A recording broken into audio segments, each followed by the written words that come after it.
ñaareelu pàcc jàkkaarloo bi Cheikh Yérim ñi ngi lay nuyu. maa ngi leen di fay. Cheikh Yérim kañ la gouvernement bu bees bi di siiw. jàpp naa ni le 5 la de xanaa parce que ce qui est sûr mooy du siiw d'ici le 4 avril xam naa le 5 avril peut-être wala le 6. monsieur le ministre Sëñ Mbacké Ndiaye gouvernement bu bees bi. allo xaw ma ci dara. di ngay waxtaan ak président xëy na. dara ñu waxtaan bien sûr. waaw gouvernement bu bees boobu la ñu bëgg waxtaanee ban xeeti gouvernement la ñuy xaar ci Macky Sall nee na dina ko jagleel ndaw yeeg jigéen ñi ndax dinañ ci fekk jigéen ñu bëri ñu gën leen ci cëral waaye ndaw yi tamit gis ci seen bopp. Cheikh Yérim laaj bu njëkk bi yow laa koy. waaw indi balaa ñuy waxtaan tamit ci recomposition bi nga xam ni dinañ ci dem forcément à partir de gouvernement bu bees boobu Sénégal bu yees bi ñu jëm. dëgg la waaw balaa loolu maa ngi nuyu ñëpp ñu ma fekk. di leen wax ni man vraiment seen émission bi intéressé na ma. yàlla def na nag tey laa fii soog a ñëw. mais dama leen di seetaan chaque jour émission bu ma respecté la. donc mënu moon tàmbali sans féliciter leen ci liggéey bi ngeen di def honnêtement parce que talk show bu am solo la nit ñëpp di joxe sa réew nag dafa soxla débat quoi. tubaab yi foofu rek la ñu rawee yàlla débat xam nga au moins nit ñi ku ne di nga am wax te bu ñu faram fàccee rek wax xel li rek dana am lu sotteeku ci xel yi. damay wax tuuti ci Mali parce que dama xaw a frustré quoi parce que honnêtement deer wax naa la ko man bëggoon nga invité ma ci Mali. damay tàmbalee foofu rek pour ñëw ci transition rapidement ci Sénégal dama voyagé ak Amadou Toumani Touré en 2000 mi ngi may dégg parce que mi ngi Sénégal. oui. c'était en 2005 ou 6. il était président du Mali ñu jógee Bamako di dem Mopti. ma ne ko président man j'ai de très mauvaises informations ma ne ko yow boo moytuwul soit dinañ la coup d'état wala guerre am ci réew mi mu ni ma loolu yëpp mën na nekk mun ma mais. bu ñu ma coup d'état wala guerre am Mali dina yàqu bu Mali yàqu Afrique de l'Ouest yëpp yàqu. phrase boobu ba léegi dama koy nekk sama xel daal. pourquoi parce que dañu am ay état yoo xam ne nii tur rek lañ am. oui mais amuñu doole amuñu xaalis amuñu kaaraange. Alassane Ouattara mos na wax lu am solo dafa mos a wax ni fekk 50 ans am na réew Afrique yu bari yoo xam ni dootuñu exister. mais tey boo xoolee Guinée-Bissau xool Centrafrique xool Somalie xam ni loolu dëgg la malal am na lu mu wax lu am solo gis nga problème inégalité yi bu ñu ko réglé wul parce que terrorisme yëpp xam nga terrorisme ci la lay juddoo. ci ñàkk ak injustice. terrorisme yëpp terroriste yëpp li xew par exemple Nigéria lenn rek la dañu toog di exploiter pétrole muy génne xaalis bi dul jeex. xale yi nga xam ne ña nga dëkk ca zone ba toog di bëgg a dee ak xiif. seen i parents ba pare dëkk bi de am pénurie jeex na donc il faut ñu xam ni terrorisme am rek am na pauvreté am na injustice. Sénégal nag pourquoi bon enfin am na yoo xam ne kenn du ko wax ci télé donc du ma dugg ci benn détail mais nañu xam ni bis bu ne suñu service de sécurité yi def liggéey bu mucc ayib. moo tax ñu bari xamuñu li xew. te Sénégal menace bi muy subir c'est une menace stratégique. parce que dañoo xam ni Sénégal mooy réewu Afrique bi gën a jege Europe bi gën a jege Amérique loolu dafa garaaw en termes de position stratégique. donc képp ku ni terroristes yi duñ toog di rêver ci Sénégal rek kon xamoo lan mooy géopolitique xamoo lan mooy géostratégie xamoo lan mooy guerre xamoo dara. tu vois mais heureusement depuis 2016 liggéey bi ñuy def ci Sénégal kenn mënu ko mais malheureusement sécurité la kenn mënu ci wax. mais li ëpp solo mooy. lu tax Sénégal war a am stabilité Sénégal dafa am beneen affaire bu ñëw yokk ci cocktail bi muy pétrole ak gaz. tey boo xoolee àdduna bi la géopolitique des conflits dessine la géographie des conflits dessine la géopolitique du pétrole c'est-à-dire fépp fu guerre am wala xeex am na pétrole wala mu am gaz wala mu am or. wala mu am uranium wala mu am ressource stratégique. donc plus que d'ici 2021 dañu am pétrole dañu am gaz. ci proportion yoo xam ne kenn mënu ko imaginer parce que pétrole ak gaz bi nekk ci réew mi man boog information même bu fekkee ni c'est juste d'ici quelques années c'est extraordinaire waaw donc loolu dafa tax il faut Sénégal ñëpp xam ni réew mi dafay jóge ci benn étape bu mu tolloon dem ci beneen parce que Sénégal bi ñu xamoon nga xam ni pays bu ndaw la woon ci Afrique de l'Ouest bokkul ak Sénégal bii ñu jëm. mais Cheikh Yérim Sénégal bi ñu jëm dafa am loo xam ne waaw. mais looloo tax laaj bi am solo. ban xeeti gouvernement pour dellu si waat ci. non d'abord gouvernement bi ñu war a am ban xeeti gouvernement la ñuy xaar ci Macky Sall. dafa gouvernement boo xam ne mooy ubbi eeru pétrole Sénégal. loolu mooy lan gouvernement boo xam ne pour man dinañ doon nit ñu xereñ ay nit ñu ubbeeku ci wàllum redistribution parce que man pour man gouvernement bi benn mission rek la am. d'abord parachever projet Macky Sall. mais concrètement mooy redistribuer l'argent du pétrole. aussi simple que ça à partir de 2021 naka la ñuy def ba xaalis bi dugg Sénégal nuñ ko mën a dépenser noo xam ni. nañ ci gis suñu Sénégalais bu ne dina ci gis boppam. benn affaire bi ci topp mooy nu ñu mën a def ba aar réew mi c'est-à-dire parce que réew mi aussi loolu yëpp pour mu am faaw réew mi aaru te réew mi mënul aaru te ñun comprendre ñu ni dañu jóge ci benn stade nekk un pays lambda en Afrique boo xam ne kenn faale wuñu nekk pays boo xam ne dafa am loo xam ne nii tey bu taxawee lépp taxaw. xam nga la moo tax tubaab yi fu am ñu dem Boubacar xam nga la moo tax tubaab yi dem rey Kadhafi c'est très simple parce qu'il y a du pétrole.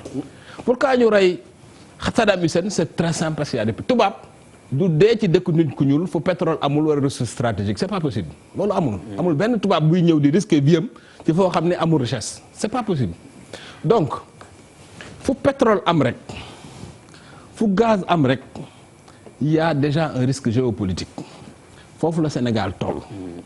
léegi nag gouvernement bi di ñëw dafa war a def loo xam ni peut-être benn gouvernement Sénégal mosu ko def mooy lan dans ce pays su ñu bëggee réew mi fekk 50 ans réew mi di exister. dans ses frontières nekk un pays bu tudd Sénégal. il faut pour man ñu régler des questions fondamentales. première question bi mooy am na ñoo xam ne bi Sénégal amee ba léegi ils sont exclus bokkuñu ci dara da ngay dem famille yoo xam ne dans la banlieue depuis 50 ans. chômage bi dañ koy doonante tu comprends. papa maam ji di nekk chômeur papa ji nekk chômeur doom ji nekk chômeur. deuxièmement il faut qu'on règle qu'on désamorce ce qu'on appelle ce qu'un économiste appelle la bombe jeune. parce que suñu population dafa jeune ba pare amul activité amul liggéey ba pare nit ñi xam nga bu fekkee ni sax yow Europe nga dëkk même boo amoo liggéey ñu ngi lay former. am nga yaakaar ni boo amee formation léegi mën nga am liggéey. bokku la ko deb ba amatul yaakaar. il faut jeunes yi juddoo ci réew mi nii ñu jox leen yaakaar xam nga loolu mooy lan. il faut ñu jàngal nit ñi ay métiers. université bi ni muy fonctionner il faut ñu tas ko xam nga li ma la ñi gën a xereñ ñu dugal leen dans de grandes écoles ñu dem seen yoon ñi ci des ñu jàngal leen métier. ñi nekk soudeur ñi nekk plombier aujourd'hui il y a plus de 200 métiers qui gravitent autour du pétrole. il faut ñu jàngal nit ñi les métiers du pétrole gis nga yooyu pour man question yooyu la ñu war a régler au Sénégal bu ñu bëggee bokk parce que bis bu xaalisu pétrole bi ñëwee xaalisu gaz bi ñëw muy am ay élections alternance di am te nit ñi gisuñu seen bopp réew mi dina dem ba boo moytuwul benn bis dina nekk jafe-jafe Mali. ñu bari jàppoon nañ ni c'était irréversible. Mali depuis Konaré ba ATT1 ba ATT2 ñëpp jàppoon nañ ni le progrès était irréversible. oui dara mënu fa xew. waaw mais boo réglewul gouvernance réglewul chômage yu xale yi réglewul problème pauvreté bi. tout est possible li réew mi bokk boole woo ci ñëpp. tout devient possible lépp mën na am. monsieur le ministre. oui dafa am yoo nga xam ni mon frère Cheikh yi wax na ko léegi te ma ànd ci lool. mooy les questions de sécurité. En tout cas man personnellement bokk na ci raison yi tax ba ma dul soutenir Macky Sall à l'occasion de cette élection là. parce que loolu am na tuuti loo nga xam ne xam naa ko ci lu mu ci taxawaay bu mu ci am. deuxième chose gouvernement bi ñuy yaakaar. mooy gouvernement bu nga xam ni na nekk à l'image du président. parce que ñun faluñu rek ay ministre un président la ñu fal dans un régime présidentiel dañ ko fàttaliku. lan la ñuy yaakaar ci président boobu li ci jëkk pour man. nañu régler jikko yi au niveau du Sénégal. parce que réew lu mu bari alal boo ay li ngay wax ni ay lu ne di taw ci réew mi mais jikko yi am na noo nga xam bu ni melee c'est pas la peine. il faut régler les questions de discipline dans ce pays. te am na loo nga xam ni suma xel sama njorto rafet na ci dans la mesure waxuma sax loo nga xam ni moom man wax naa ci ak moom mais dama ko dégg.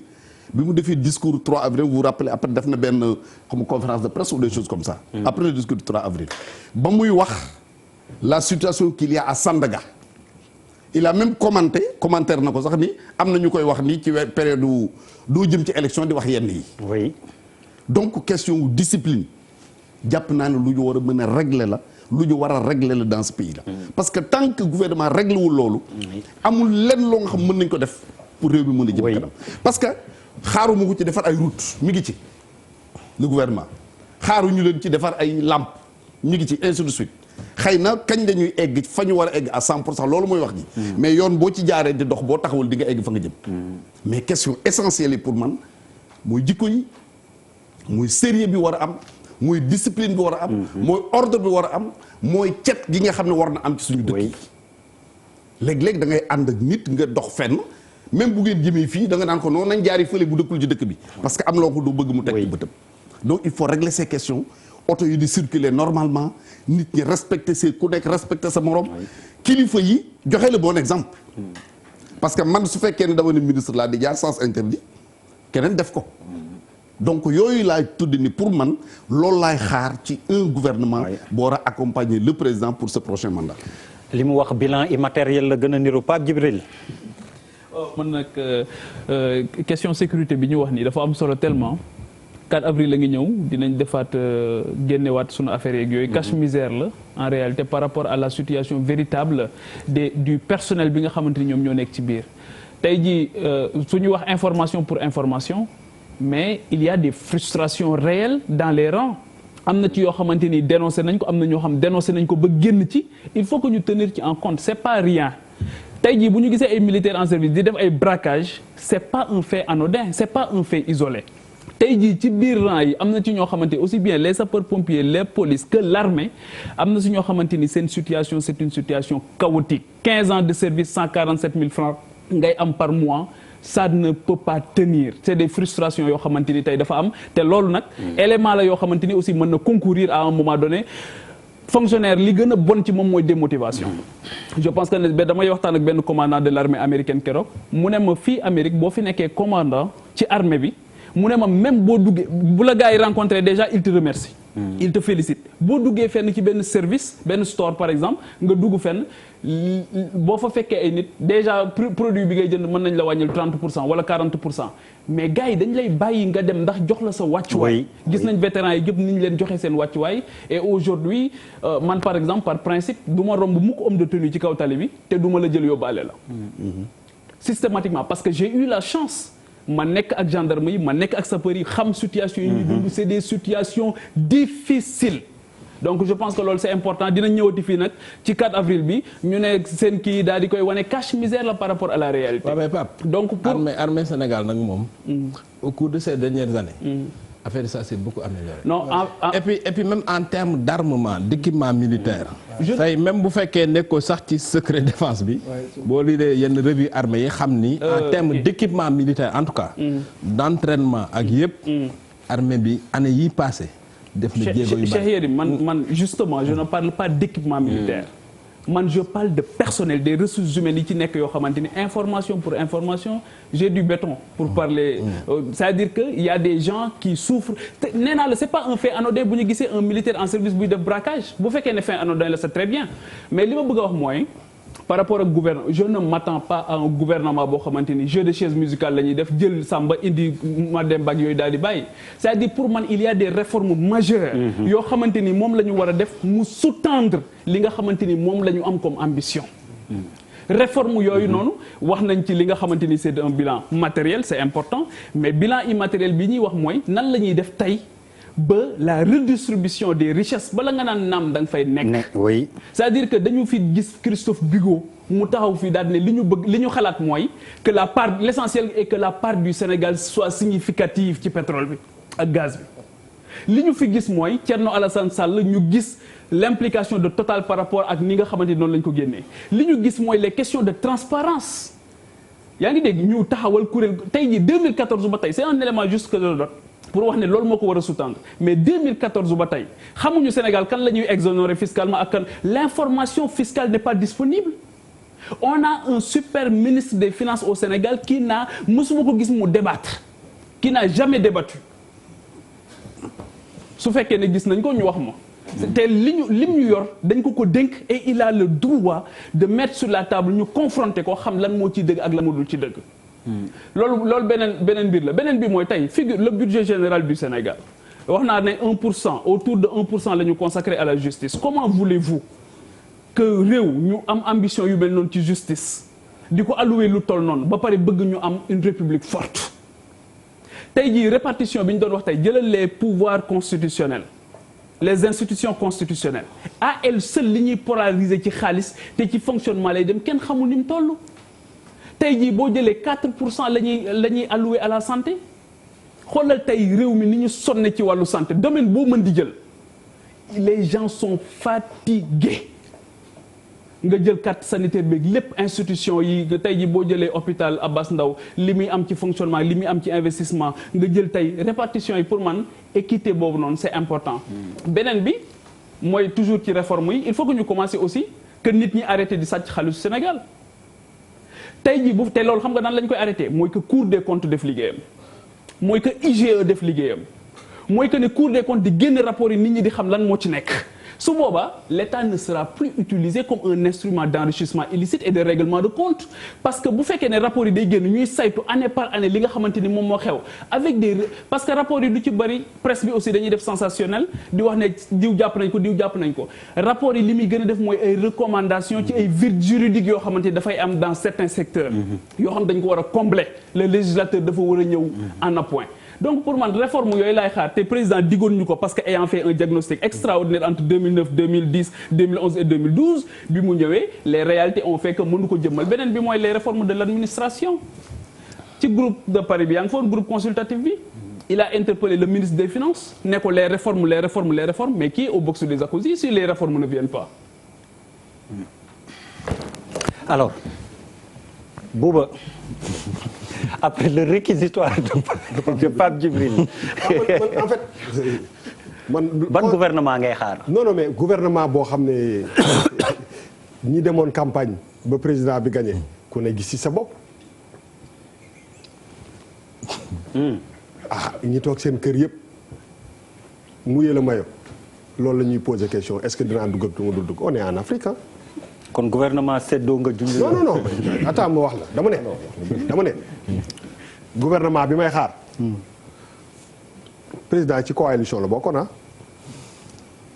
dinaa ànd ak président gagné nekk ministre ñaata département wala kii la mouvement présidentiel bi gagné bëri na de ma nekk ministre dem gagné ñoo teg ko ci table bi nga dàq ma avant ñuy wax waxu gouvernement mooy en fait Benno Bokk Yaakaar lan lay mujjee c'est la grande question avant ñuy wax sax waxi gouvernement bu bees. Bouba n'anticipe pas s'il te plaît. C'est la deuxième xam nga lan am na deuxième problème. munoo ma def frontière. non c'est la recomposition politique. non du position. dafa am une certaine trame. non émission bi nag moom da nga may gars yi bàyyi nga leen ñu wax def dugg seen. waaw mais bul yàq sama yaa ngi may coupé. Yirim dem na fi Bamako. dem fi Libye mais da nga bëgg yàq sama affaire Pape Djibril wër na yëpp ñëw. mais bi mu demee Bamako dellu si na yow bul yàq sama affaire. déedéet parce que bu ma jiitu ci loolu. parce que li nga ma laaj dafa am lu ko jiitu peut-être que yow yaa juum parce que fa nga waroon commencer ay ca kon bismillah voilà peut-être que yow yaa waroon commencer fenn kon bismillah dama ne dañu jóge ci ay élections présidentielles mu am coalition bu dem gagné à 58 virgule xaw ma ñaata %. waaw ñi demoon ñëpp gagné qu'est-ce qu'ils deviennent mënoo nekk ministre après ñu génne la def la directeur général gars yi nañ waxante dëgg. Est-ce que Aminata Mbengue Ndiaye va toujours être ministre de l'élevage? Est-ce que Serigne Mbacké Thiam va être ministre de l'éducation nationale? Est-ce que Amadou Ba va être... Il a gagné Dakar, non? Oui. Il est ministre des Finances. Est-ce que dina nangu wàcc wala day yéeg après ministre des Finances foo jëm? et premier ministre ngi fi. moom laay wax ni c'est-à-dire aujourd'hui premier ministre parce que buñ ko abordé noonu dafay mel ni président Macky Sall moom rek moo dem élection gagné moom kenn.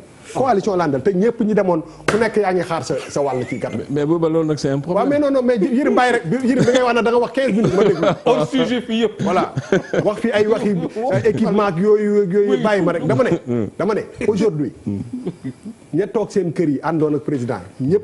question bi ma posé man danaa ci bokk wala duma ci bokk soit président day xëy ne ma gagné naa élection yi effectivement man li premier ministre wax sànq ne ko yow lañu man la ñu fal ok maintenant la investissement yaak yooyu yëpp dama koy teg ne damay def li nga xam ne moom laa bëgg a def wala dañuy àndaat kan mooy dem ak kan mooy toog en tout cas ils ont gagné ba pare ñi gagné yëpp sont des éléments très très importants ci puzzle bi question boobu fu mu ne nii ñun ñëpp bu ñu toogee di waxtaan suñu biir dañu naan ci gars yi de nelawatuñu ak bëri ñu nelawatul léegi da ngeen foog ni président Macky Sall day jël loolu yëpp teg ko fële. xanaa ci mais parce que en fait ma ne xanaa ci nga bokk da ngay xaar ñu woon. non attends écoute dama ne tey jii nii ku demoon ca xare ba yaa ngi xaar reward mooy kii mooy récompense nan waxante dëgg nañu wàcc affaire bi ci niveau sénégalais yi gars yi dem nañu kay gagné nañu kan lay téye kan lay bàyyi te ñi gagné ñi ngi xaar képp ku fi président Macky Sall gagné dara lu am importance président Macky Sall dàq la tu deviens un opposant problème am est-ce que Benno Bokk Yaakaar je pense que la question qu'on doit se poser mooy que est-ce que Benno Bokk Yaakaar day rester Benno Bokk Yaakaar ah ñu gérer cabinet ministériel bi en tout cas par rapport ak ossature kii bi nu mu tudd coalition bi wala dañuy def benn gouvernement boo xam ne da ngay teg lépp fële ne Sénégal moo ma ñor. bindal loolu yéen ñaar di ngeen ci tontu. voilà donc je pense que il faut pas aussi parce que bu fekkee ne dañu yenn changement majeur lañu bëgg ñu bëri dañuy dem. parce que on est dans un pays de 15 millions de Sénégalais xam nañu ministres yëpp ku nekk xam nañ ku toj ak ku tojul ku toj fenn ku tojul fenn c'est-à-dire que bu dee li ñuy xaar ci changement dëggantaan bu ñu nax suñu bopp.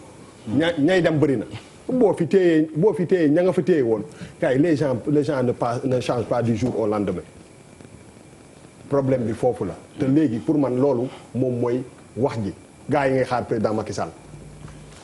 pour mu def fi benn changement dramatique moom mooy que na teg ñëpp fële est-ce que mun na ko est-ce que am na pouvoir boobu c'est pas parce que yaakaar nañu ne j'espère que bi mooy deuxième mandat est-ce que président Macky Sall day changer benn stratégie de nu muy defaree est-ce que donc aujourd'hui aussi il faut la question qu'on doit se poser mooy ñi ànd ak moom gagner est-ce que bu dee ñooy des changement bu bëri il faut pas s'attendre à benn changement boo xam ne c'est extraordinaire ah. Malal tey dam lay pelloo kii à Bouba fu Bouba pare rek yow laay jox ban gouvernement ngay xaar ci Macky Sall et comme on dit Sénégal à partir du 2 avril c'est parce que le 2 avril. lay prêter serment mais mun naa la poser benn question. ayca bismillah.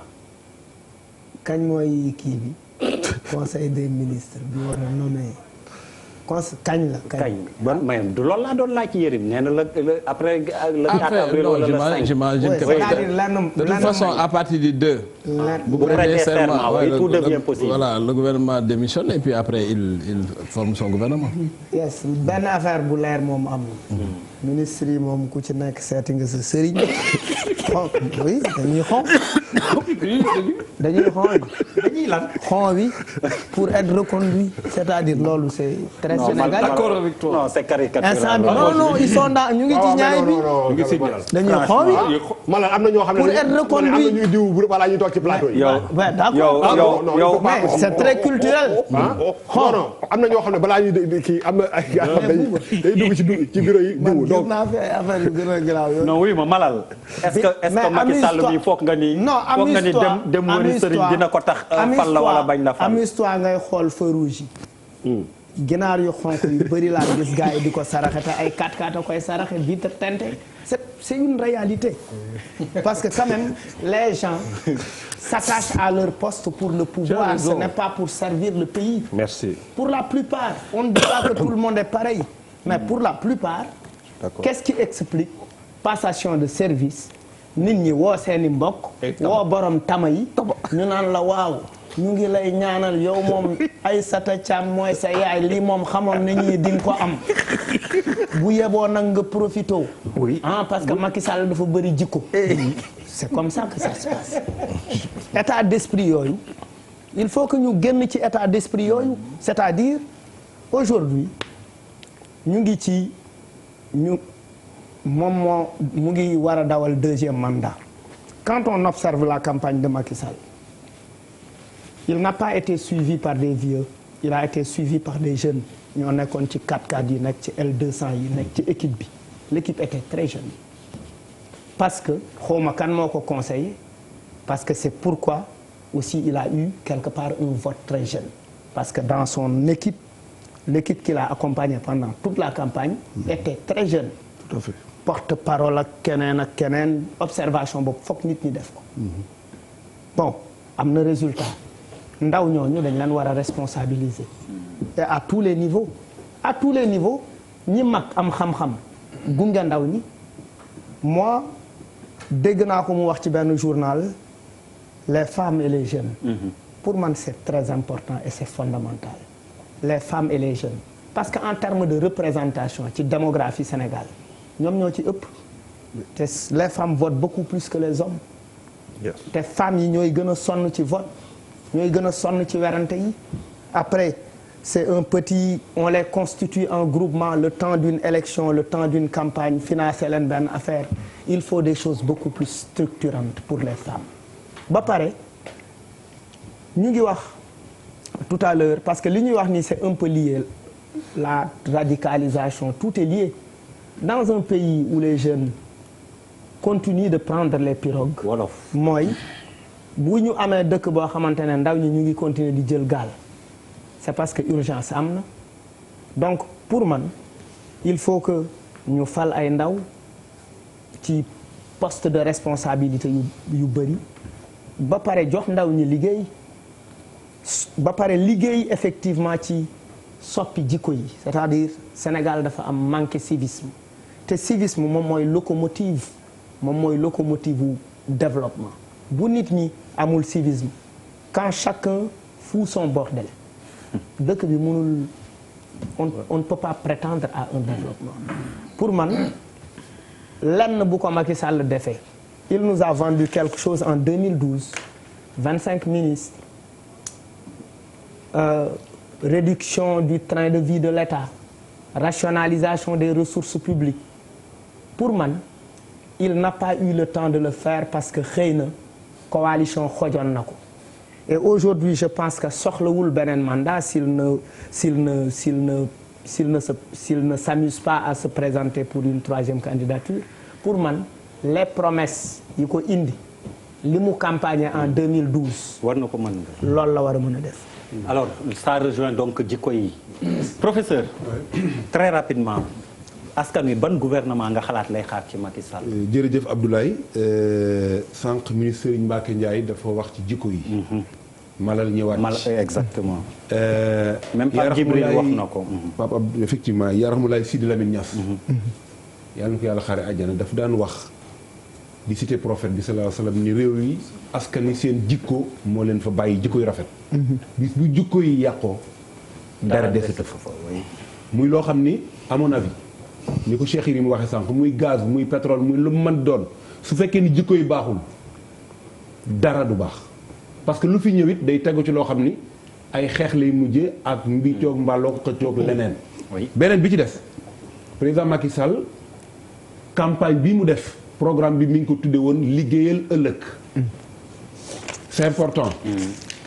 dafa def benn mandat war a def deuxième mandat. jël programme Sénégal émergent.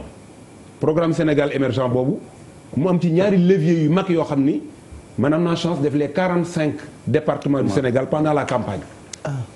am na fu ma daan jàngalee dellu naa fa. gis naa ni lépp baaxul waaye am na lu bari lu fa soppeeku. muy inclusion sociale ak équité territoriale. inclusion sociale bi am na ci ñoo xam ni daanaka demoon nañ ba bokkatuñ ci askan bi. ndax ndóol ndax sonn. waaye leer na ma ni am na fu ma dem foo xam ni ndox ak courant. ak piste rurale am na la fa manqué woon loo xam ni tey soppiku na am na région yoo xam ni intégration ak désenclavement problème woon la fa woon boo xam ni gis naa ni am na loo xam ni soppiku na fa Kocc Barma waxoon ni ñaar la yërëm ci wolof li wolof wax ne ñaar yoo xam ni moo ko gën a metti ci li ñu wax benn bi mooy alal dañ koy lijjanti kenn du ko liggéey bi ci des njariñ loo fekkee ma yaakaar ni lii nuy teg tey dafay doon loo xam ni lu ñu mën a am ci ressource ñaar lañ ciy def benn bi askan wi gis ci boppam bi ci des ñu dencal ko ñii ñëw ëllëg ndax su boobaa danañ daalu ci travers bi nga xam ne Kocc Barma doon na wax gouvernement bi di ñëw nag du ñu doon ay chinois du ñu doon ay indiens ay sénégalais la ñuy doon te it li ma yaakaar mooy dañuy prolonger lii nga xam ni moom la président de la République tàmbali woon ci Macky 1 muy Macky 2 di continuation li nga xam ni moo fi nekk. merci professeur. alors man j'aurais même préféré nga bañ a wax ban gouvernement la ñuy xaar ñu wax ban gouvernance la ñuy am. parce que boo waxee gouvernement. da ngay yem ci des personnes. ay tâches yu précises. Or je crois que on n'a pas nommé ni un DG ni un ministre.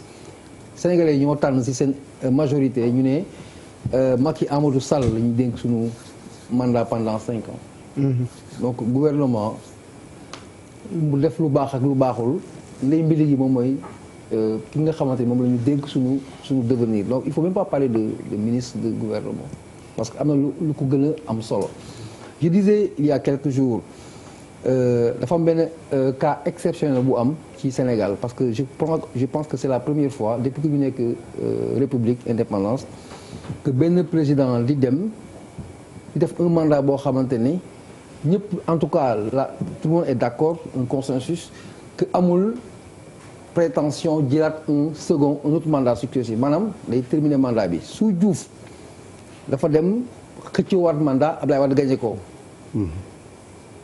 il voulait encore le pouvoir il était candidat Wade ñëwaat di xëccoowaat pour un autre mandat Macky gagné ko donc Macky ñëw def son mandat am un second mandat boo xamante ne moom mooy blocage mooy fin bi donc on considère que ne magistère bi dafa war a woyof yomb ci président bi parce que amatul ambition présidentielle te mooy station bi gën a kawe donc ma ne woon par rapport à ça je crois que il va gouverner de façon très facile facilité boobu ñuy wax ñu nekk dans un pays de pauvres je me répète encore l'espoir que j'ai en tant que Sénégalais à l'image de tous les Sénégalais mooy mu am yemale sur tous les plans professeur muy wax waxu territoire mais sur wàllu justice territoire yemale mooy distribution yi Cheikh di wax distribution des loolu yëpp si yemale la ñu yemale ko li ñu am ñu bokk ko ñëpp yem si ba pare mu bañ a am maa tey mooy li may wax arrogance maa la pour doole ministre wax na benn affaire ba mu solo l'histoire des jikko mais est-ce que xam nga jikko on théorise parce que on est sénégalais mais à côté il y a des solutions parce qu'on n'est pas dans une anarchie jox nga exemple le ministre il est qui pour outrepasser les règles au nom de quel principe républicain amul donc autant on peut convoquer l'histoire des jikko nañ ko rafetal nañ ko kii ça c'est la théorie masla bi c'est très bien mais am nañ toujours une forme d'application boo xamante ne boo defee lu lu jikko bi waxul parce que à côté am na lu koy sanctionner loi c'est la loi mooy nañ delluwaat si dëgg bi bàyyi masla bu bari bi ci yenn affaires yi yemale nit ñi wàññi arrogance c'est ça la moralité pour man arrogance c'est plus important que ay machin arrogance donc tu reviens ci jikko yi rek. ci jikko yi comme ni ko monsieur le ministre waxee. mais dama ne jikko yi moi je vais plus loin dama ne jikko yi buñ ko ku ko respecté wul am na lu la war a daal nañu am courage. appliqué nañu am courage sanctionné. c'est-à-dire que monsieur le ministre boo nangul nekk jikko yooyu ngay wax yow nanguloo ko ñu imposer la ko par la force. c'est juste. c'est les problèmes réglés donc nous on s'attarde sur des choses yoo xamante ne on a les solutions. donc c'est un gouvernement qui va distribuer les bienfaits.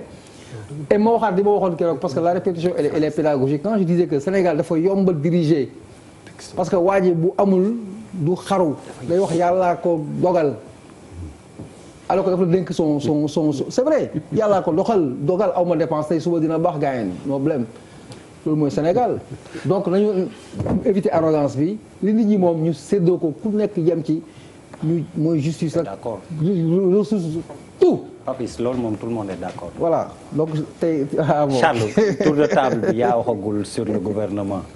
bi yoon na ma di je n'attends rien dimbali ma rek. man sax dama ne woon du ma ko wax xam nga tubaab dafa ne chat échaudé craint eau froide jeexal na suma réflexion. alors monsieur le ministre. ñu mën a enchaîner. buuba li ma doon naan ko yaa ngi anticiper dafa samp laaj boo xam ni moom la ñu jëm nee na l'avenir de Benno Bokk Yaakaar moi je dis quelle recomposition aussi politique qui est devenue indispensable après ces résultats là il y a une recomposition boo xam ni moo recomposition nag ci wala xaw ma naka laa ko mën woowee toggaat goo xam ni tabaxaat fa la ñu jëm nécessairement lu mënatul mooy la mais xam nga avant loolu Ablaye damay revenir tuuti rek ci li Bouba évoqué tout à l'heure très rapidement comme ça xam nga élection présidentielle lañ jóge Massamba gañewul Mademba gañewul benn nit moo gañe et surtout ci cas bii nga xam ne moom la ñuy dund tey personne n'a gagné léeg-léeg sax ma gis ci presse bi kuy wax naan maa gagné fii kii ni maa gagné fii tey kat kooku bu nee maa gagné le lendemain nga gis ñeneen def conférence presse ni ko yow gagné woo yaa tax sax ñu ñàkk ay voix on l'a vu dans la presse kenn moo gagné il s'appelle Macky Sall te élection bii dénk ko woon ma dem ba dénk ko ma Samba il a bien préparé depuis 5 ans lu mu ci war a def mu def ko ci lu mu ci war a teg mu teg ko ci donc tey quelqu'un l'a évoqué en termes d'interrogation dañu am un président libre libéré ku ko neex mu jël lu leer laa lay wax xam nga boo jëlee par exemple tu prends la région de Dakar quelqu'un l'a cité il a parlé d'Amadou Ba tout à l'heure il a fait un excellent travail à Dakar à côté de lui. On attendait de lui qu'il fasse un travail pour le Sénégal. À côté de lui, mais il a c'est le ministre de nos finances et de notre économie. Charles, c'est pas la question qui est posée. Mais un ministre de l'économie et des finances qui fait de la politique. Charles, dans tous les pays du monde, les ministres des finances font de la politique. Dans tous les pays du monde. De la politique financière et monétaire. Mais pas de la politique politique. Les deux postes les plus politiques dans un gouvernement, c'est le ministre des Finances et le ministre de l'Intérieur. C'est ça la réalité. Dans les plus grandes ils n'ont pas fait de la politique. Oui, mais Charles, ils ont rééquilibré la balance commerciale. li muy wax nii neexul a teg ni ngay wax. dans chaque pays ces ministres-là appartiennent à un camp. nañ ko nangul li mu wax. lui il a parlé wax na tout à l'heure. aux États-Unis c'est le cas. En France c'est le cas. Qu'est-ce que tu racontes? Aux États-Unis on vient de nommer Bruno, mais attends, Bruno, c'est n'importe quoi. Qui va mettre 20 milliards de dollars. Il est démocrate ou il est républicain, Charles? Non, attendez. En France, Bruno Le Maire qui a séjourné tey jii fii nii. Il faut arrêter ça. Il est socialiste ou il a dit chat et chédé. Il est de la droite. Il n'y aura rien de nouveau. Il appartient à un camp. Il a raison. Xam nga il y aura rien de nouveau, il y aura pas de nouveau. Je suis désolé, Charles, il a raison. loolu c'est ta position. lii nga ci. waaw dama ni may ko mu yegg. Amadou Ba lui il l'a interpellé pour dire le ministre des Finances qui ne débat jamais. xam nga wax na ko. boobu il s'adressait à Amadou Ba ministre des Finances. il y aurait les finances du pays. mën nañu répondre à cette interrogation là. aujourd'hui li ñuy wax nii. waxuñu Amadou Ba ministre des Finances. on a dit Amadou Ba bi nekkoon délégué du candidat Macky Sall pour la région de Dakar. il faut bien faire la part des choses. Amadou Ba boobu laa la wax ni il a fait un excellent travail à Dakar. à côté de lui continue ku mu àndaloon. la première dame la àndaloon. kan moo mën a évaluer tey nii. Amadou Ba a apporté 2000 voix Marème Faye Sall a appelé 5000 voix Jean a appelé 10 000 voix presque kenn mënul évaluer xam nga lu ñu mën a évaluer. il y avait un candidat bu liggéey ci réew mi professeur wax na ko tout à l'heure man bokk na ci musuma douter que dès le premier tour Macky Sall allait gagner largement ndax lii mu wax nii ñun dëkkuñu Dakar ay kaw-kaw lañu dëkk bu nekk dañu fay dugg ni waa sama nijaay kañ ngeen am lampe ñu ne am na ñetti weer. tante kay ngeen am ndox mënu am na ñaari weer ñooñu mënoo fexe ba dugal seen bopp leneen donc c'est un homme nit moo doonoon candidat préparer son élection d'abord en termes de bilan deuxièmement xam les hommes yi nga xam ñu ma la war a teg mu teg leen gagner son élection donc tey nit la ko nga xam ni dafa libre libéré wu seet ñan ñoo ko doy ci fii mu jëmee Sénégal ëllëg pour mu mën fa ànd ak ñoom. d'accord bugguma la dog de mais à 1000% d'accord ma ak yow. waa APR waxuñu loolu. mais dama ne. interrogé wu leen waa APR man ngeen di laaj. oui chacun donne son point de vue. il faut démocrate. démocrate mais il est pas libre. lu wax boo am solo. réalisme politique kenn du ko jàng. non ni nga koy waxee xam nga man lu ma jaaxal. man yow laa àndal. j'ai comme l'impression que. xam nga jóge ci pouvoir.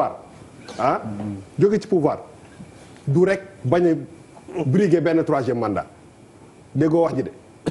maa dégg li ngay wax. voilà. maa dégg APR. Macky Sall moo ko sos ak peut-être quelques nit. waaw y a un noyau dur. Macky Sall ban âge la am 58 ans. waaw waxuma troisième mandat de dama ne boo leen foogee ni président Macky Sall aujourd'hui way pare naa jël naa deuxième mandat je suis libre je fais ce que je veux ci ngeen seen siège bi ñu tabax fii pour que siège boobu mbañ a mel ni bu PDS ba nu mu mel. billaahi mais Bouba. non xoolal xoolal siège bi PDS bi. pour bañ nu mu mel. président Macky Sall de près ou de loin il sera impliqué si pouvoir donc il faut pas ngeen jël ko. c'est normal bi mooy dernière chance am après day dem tëdd. non attends Bouba li nga xam li kii wax ne moom la bëgg ci gouvernement li kii wax li keneen wax mais ni ngeen ko xamee ni ma ko xamee xëy na noonu la ko Macky Sall xamee sinon plus. Parce que quand même un président gënul intelligent dans un pays mais il est mieux informé que tout le monde il est plus informé que tout le monde. loolu moom c'est tous les non mais attends Charles yaa ngi koy jàmbale yaa ngi joué Charles non yow tu n'avais pas de position kon ngay noppi tu n'avais pas de position. non mais non attention non ce qu'il a fait de prendre la parole de manière unilatérale sans pour autant me laisser continuer c'est ce qu'il a fait. waaw xam nga li tax Charles wax nga dëgg tu as perdu le droit d'avoir une position comme nag moo donner la parole. Donc, et tu prends la bouteille en plus. Je termine pour dire que am na liberté wu seet ñi ko neex ci Sénégal gi mu bëgg. mooy li ma wax ni en tout cas moi ce que j'attends. mu wax ko moom it Sénégalais yi di dégg. beneen bi ci des mooy da nga interrogé wu tout à l'heure te loolu day rejoindre question bi bu bësee bi tout à l'heure wax xam nga Macky Sall dafa créer parti. avant dara di xew mu am ay sénégalais yoo nga xam ne xëy na sax bënoon nañu nekk ay candidats j'en connais quelqu'un par exemple je prends le cas de Ibrahima Sall le DG de la SICAP qui était candidat avant Macky Sall en 2012 bu seeti ko mu ànd ak moom épaulé ko ñu créé Macky 2012 Moustapha Niasse am Benno Tanor am Benno ak Tanor ainsi de suite ñu dem à des élections mu génn premier mu génn deuxième mais premier de l'opposition comme la ñu waxante woon ñu àndal ñoo ñëpp jàppale ko mu jàll. bi mu jàllee peut-être il a eu l'intelligence groupe yooyu mu dajale leen. ñu accompagner ko ba mu jeexal son premier mandat. mu dugg deuxième et dernier mandat. à partir de ce moment ci ñi mu àndaloon kenn ku ci nekk am nga sañ-sañu nag jéem a xool naka nga mën a taxawale sa yëfu bopp pour que ëllëg nga mën a doon candidat. maintenant ça rejoint la question de Bouba. ki nga xam ne mooy remplacer yi Macky Sall ëllëg Macky Sall la gën a ñor ci ñun ñii. moom la gën a ñor ci ñun ñii. oui c'est extrêmement important bien sûr. d'abord pour lui pour le pays et pour continuer les politiques yi nga xam ne commencé de ko le parti nga waroon jiite. le parti nee non pourquoi xam nga Bouba waxoo mën naa wax. oui ma à partir de ce moment. à partir de ce moment recomposition politique bi dafay taxaw. dañ ko mës a prôner j'ai toujours dit il faut se battre pour les retrouvailles de la grande famille libérale. tey cette grande famille libérale à quelques exceptions près ak même ñi ma doon wax ñi nga xam ne à l'époque bi ma ko doon wax dañ daan bon bref ñooñu ñëpp ils se sont retrouvés aujourd'hui derrière Macky. donc tey le camp libéral am na un leader qui s'appelle Macky Sall am na quand même un père spirituel qui s'appelle Abdoulaye Wade kenn mënul dindi loolu. maintenant il y a les autres familles politiques. yi nga xam ne dañu ànd ak moom jusqu'au moment où nous parlons. c'est le camp socialiste qui doit se retrouver. parce que man dama mës a wax ni. non c'est vrai. les grandes familles politiques loolu doy na waar de. ñooñu ñu bëri jàpp nañ ni léegi wagon yoo xam ne saxaar baa leen di yóbbaale rek. yan la mais ñi ngi tudd noonu. c'est une erreur nag dama lay wax leen.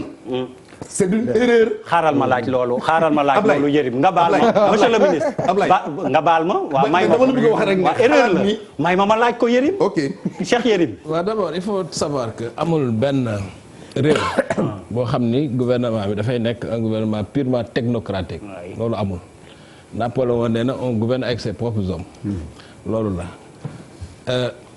donc gouvernement bi faaw mu am ñoo xam ni ci politique lañ jógee.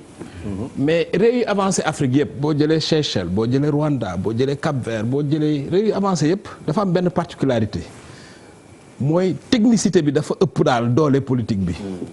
Kagame tout son succès là même le roi du Maroc tout son succès là mooy dafa recenser ñi mu jàngaloon doon booy yi gënoon garaaw ñi gënoon tàng nekk ci grande école yi mu indi leen def son cabinet qui est le véritable gouvernement xam nga. ñooñ di concevoir muy exécuter.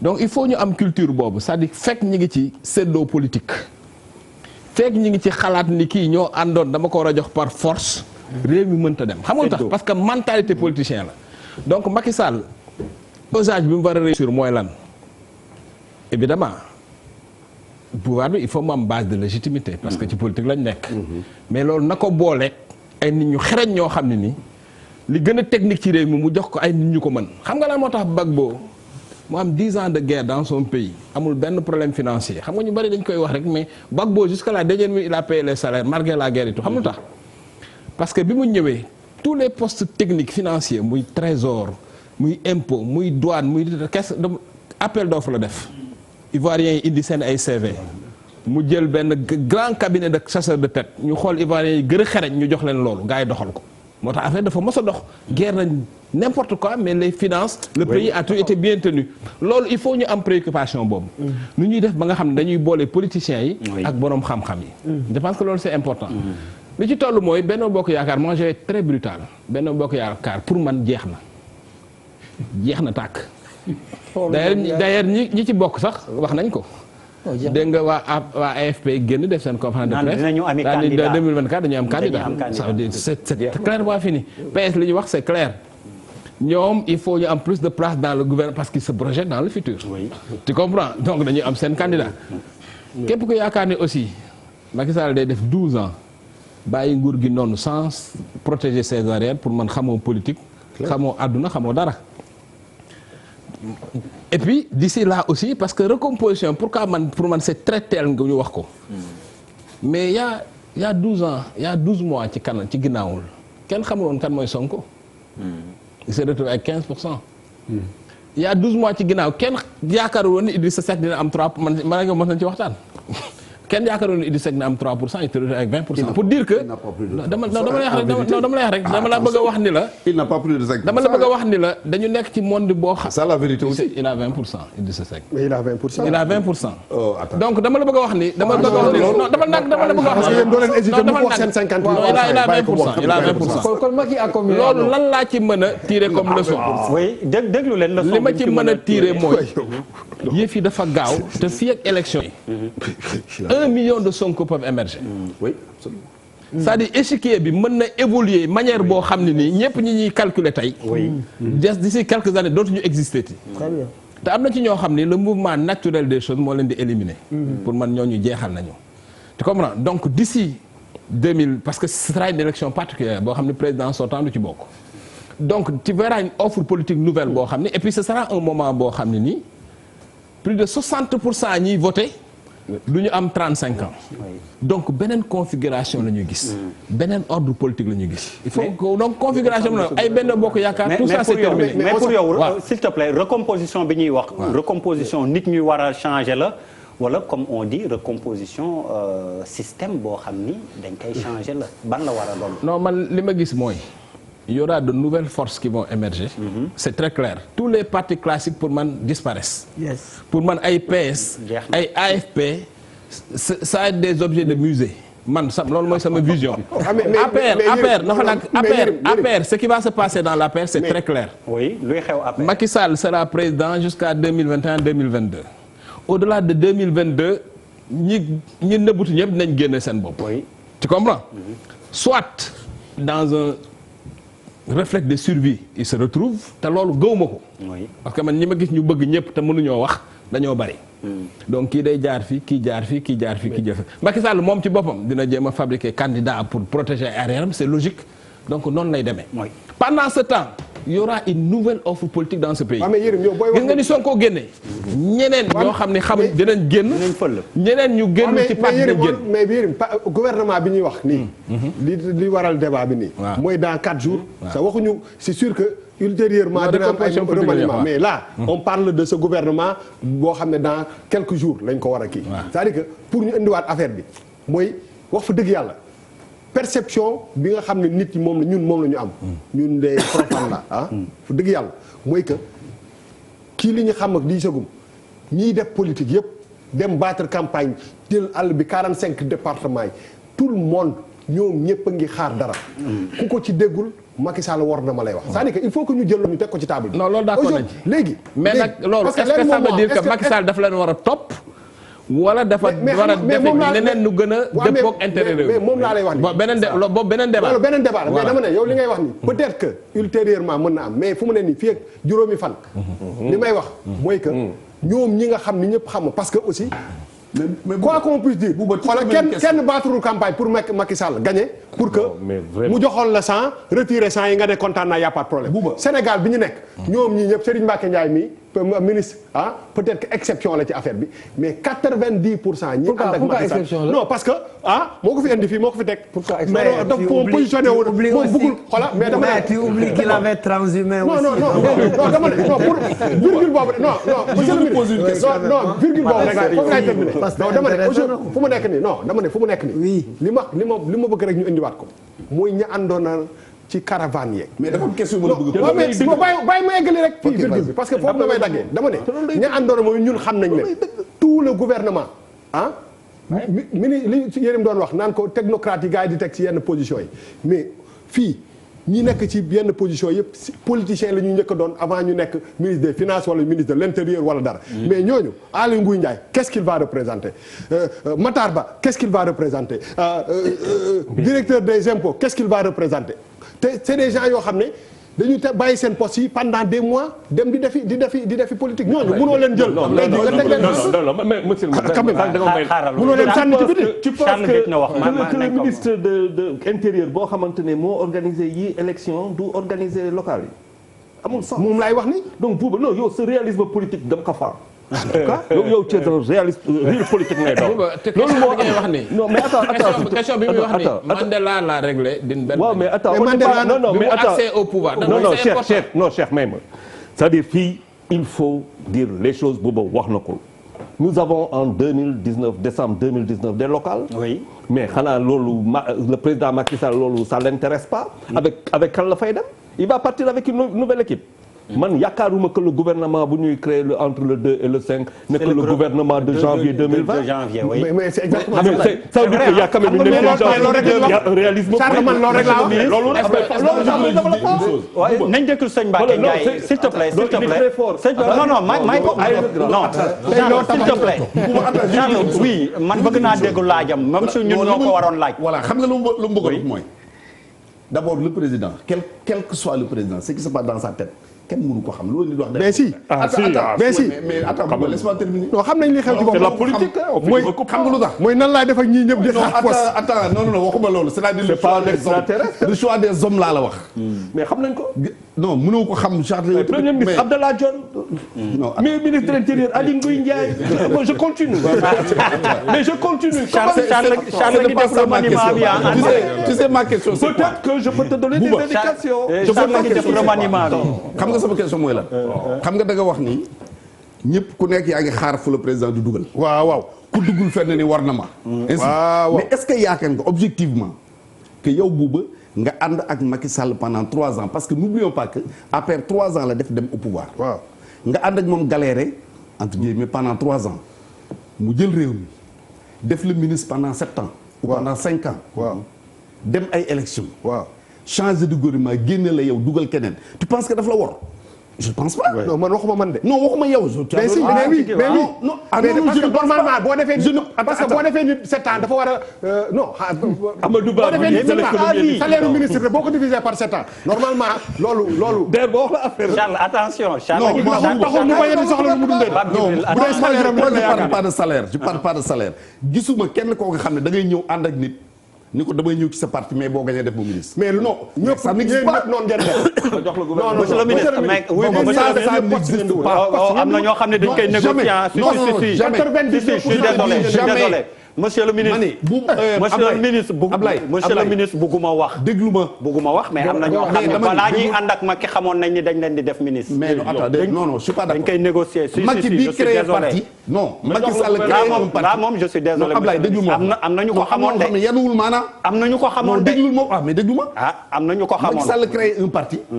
boo nga xam ne rares sont les gens yi di yaakaaroon ni au début ñu yaakaaroon ne sax dina dem en deuxième tour rares sont les gens. waaw mais am na ñu parié woon ci moom. yow si nga am na bokkoon ñu de. parié woon ci moom. Bouba Cheikh Yérim excuse-moi avant ma ñëw Pape Djibril. j'ai l'impression que ànduma ak Abdoulaye Wade 2012. Casamance ministre Casamance da ngaa s'il vous plaît Cheikh Yérim nga baal ma rek atte ñu tu n'as pas compris toi. non non s'il vous plaît. Bon, d'abord pour commencer Non, non. politiciens yi kenn demul ci Macky Sall nii loolu amul. voilà c'est mënut a am. moom laa wax. ku dem ay position ngay négocier. non je mais c'est la vérité. Non, non, grand monsieur am na le ministre, je suis politicien désolé. je suis pas d'accord. fii amul benn politicien buy fekk ci yàlla naa dee. mooy laay wax de. képp ku dem ci Macky pas Sall nga wax ko nga bañ ko wax dafa am calcul bu la tax a jóg. ah calcul c'est ça ça la ne veut pas- vérité. ça n'a dañu ci rien à bari voir non defal ndànk avec defal une ndànk négociation. defal ndànk rek defal ndànk defal ndànk. calcul ça n'a defal rien à ndànk voir rek. avec une négociation. ñi mën a wax président dama bëgg a nekk ministre dañ ko koy wax directement ñi ko mën a wax na ko góor gi dañ ci jàpp bu ñu paree nga fàttaliku ñu. c'est aussi simple que ça. donc amul kenn non mais ñëpp ñëpp dañuy dem sans ci citer de nom ñëpp dañuy dem ci Macky Sall di. wuyu ma waxuma nga citer benn nom. mais yow xam nga benn nit bu mës a dem ci Macky Sall ni ko soo gañee da nga may def ministre waxuma nga citer tout. ah man daal am naa fula. personne ne te le moi je dira. veux dire que xam naa ci benn. xam nga loolu monsieur le ministre je suis désolé man xam naa ci benn comme tu dis. Oui, on peut ma- pas citer de nom xam naa et puis ci benn. quand même DER moo tax bi mu amee bettu ma. non DER c'est des Quand même. questions yoo xam ni. monsieur le ministre xam nga ni Xam na ko sax. wóor nañ ne man am na lu ma ci xam. moo tax ma mais laaj du la ko. waaw mais du ma ko wax nag. non waxuma la nga laaj attends mais non waxuma ce la qui est nga important pas amul tout kenn dire ici. amul kenn fii politiciens yi ni ñuy doxee ku ne xam na ko. am na ñoo xam sax dañuy dem lebi xaalis def ko ci campagne bi tout en pensant que bu ñu gagné dinañ am telle position Récupérer. loolu mooy réalité bi. Oui. parce que politique fii politiciens yi seen business la. xam nga li tax mu garaaw mooy bu ñu bëggee une classe une société politique de qualité il faut que politiciens yi su am liggéey beneen boo xam ne du politique. dafa am ñoo xam ne fii Sénégal bi ñu jógee école wala université ba léegi politique rek la ñuy liggéey. y a des gens yoo xam ni ça fait 50 ans 70 ans ils sont que dans l'appareil de l'État. amuñu liggéey c'est-à-dire ñoom tant que nekkuñ ci appareil yi wala ñu nekk au préfet du ñu dund. loolu mooy problème bi il faut ñu loolu nag Macky Sall rôle am mooy loolu. il doit recycler la classe politique moderniser la classe politique. jox ñeneen ñoo xam ne dañ nekkuñu ci politique mu dugal leen ñu am compétence ñoo xam ne mais France mais da ngay génne un ministre tout de suite le lendemain l'ancien premier ministre de Chirac là il a cessé d'être premier le lendemain il était avocat. Oui. et puis la vie continue gis nga loolu tant que àgguñu foofu ci Sénégal politique métier lay doon te fekk politique métier lay doon képp ku ciy dugg da ngay investir pour gagner. alors s'il vous plaît. léegi Macky Sall leen la mën a régler problème am terminer, pour Cheikh gouverner Yérim. xam nga mooy lan. boole locales yi ak législatives bi dès à présent. fin décembre mu def élection locale déjà lépp mu jeex. couplé. defal ndànk defal non. mu jeex élection yi jeex. à Ça veut partir dire du anticiper les législatives. voilà à partir du 1er janvier. et pourquoi loolu. man loolu laa gëm man loolu laa gëm. man loolu laa gëm parce que tant que élection yi jeexagul defal ndànk. il faut laisser les gens faire leur mandat. déglu ko Papis s'il te plaît. Papis tant que élection yi jeexagul Macky Sall du libre ci yenn contrainte politique yi. je suis désolé. du liggéey. que ñu wax ko ñu bañ ko wax. tant que local yi jeexul législative yi jeexul li mu bëgg a def du ko mën a def. bu boolee local yi ak législative yi. mais Yérim je suis désolé. xaaral ma expliquer xaaral est-ce que baal ma wax. baal ma expliquer. waaw baal ma egg au bout. tu as une bouche assez écoutée. Ouais, tu ne très peux pas dire respectée. ça, tu ne peux pas lu dire grave ça. nii munoo ko wax. Munoo ko wax. Attends xaaral ma continuer. mais il a le droit de penser qu'il faut coupler les mën naa développer mën naa développer. mais y a des parce que tenants moom rek ko wax ay xaaral ma développer. Yérim est un grand journaliste. Il y a des choses qu'il ne mais peut il a pas le droit de le penser. Est-ce que démocratie. les équilibres. Charles déglu ko xaaral s'il te plaît. xam na laa bëgg agenda électoral bi moo war a jeex réew mi il faut mu cesser di dox au rythme des élections da ngay boole locales yi ak législatives bi tu le fais en décembre élections yi féete boor à partir du 1er janvier 2020 tu prends le pouvoir et tu diriges le pays. aussi simple que ça parce que fi ñu toll nii Sall li nga wax leen laa ci d'accord fii ba 2000 tant que élections yi jeexul Macky Sall du def un gouvernement bi mu bëgg. c'est pas possible. parce que dafa am équilibre yoo xam ne faaw da koy sauver alors que bu boolee dafa mu daaneel alors que Cheikh Yérim termine par là s'il te plaît. élection yi jeex il va rester devant lui 4 ans Mais et demi à c'est pas tirer. le problème des Sénégalais. Et je pense que c'est ça qu'il doit faire. Non. Alors, Pape Djibril, depuis sànq mi ngi laaj la parole sur la recomposition, même si on peut être d'accord ou ne pas être d'accord ci proposition Cheikh Yérim. Il n'est pas Non, man, je suis d'accord avec lui. C'est sur la date que je ne suis pas d'accord. S'il vous plaît, s'il vous plaît, s'il vous plaît. Pour moi, il faut renvoyer les. S'il vous plaît. S'il vous plaît. Ah non. Non, Charles. Charles s'il vous plaît Pape Djibril alors. man li may laaj d'abord mooy xam nga Yérim dama koy déglu en 2012. mu waxoon lu am solo. en prélude aux élections présidentielles mu ne parfois il faut que ñuy évoquer les questions transcendantales. les questions transcendantales suñ ko évoquer fii. mooy que ne élection yi sénégalais non seulement sonn nañ ci élection yi. mais daf leen dul garantir ay lendemain meilleur. oui c'est-à-dire ci spirale lañ ñuy dugalaat rek coow li ne kur ñu te am na lu ñu topp entre 2019 suñu jaan boobu noonu nga xamante ni moo tax tey jii qu'on le veuille ou pas la déclaration du président de la République au palais quand il parle de dialogue quand il parle de parrainage quand il parle de tout ça c'est-à-dire am na jaan bu matt Sénégal ba nga xamante ni tax na ñu sorti d'une élection avec un pays divisé ci nga xamante ni am na ñu nekk ci ay extrémisme il se regarde en chien de faïence ñu génn ci élection boo xam ne l'opposition se barricade ne am na ci loo xamante ni dafa jàpp ne dañ ko foqar ñi ndax gis nañ fi ay procédures d'urgence gis nañ fi 19 avril boo xamante ni Sénégal daanaka dañ ko bunkériser woon gis nañ fi yeneen yoo xamante ni yëpp gis nañ ne c'était une forme de violence boo xamante ni dañ ko exercer sur une opposition boo xamante ni dañ ko war a traiter avec toute la dignité toute la respectabilité qui s'y est léegi li ma bëgg a wax mooy bu fekkee ne dañu bëgg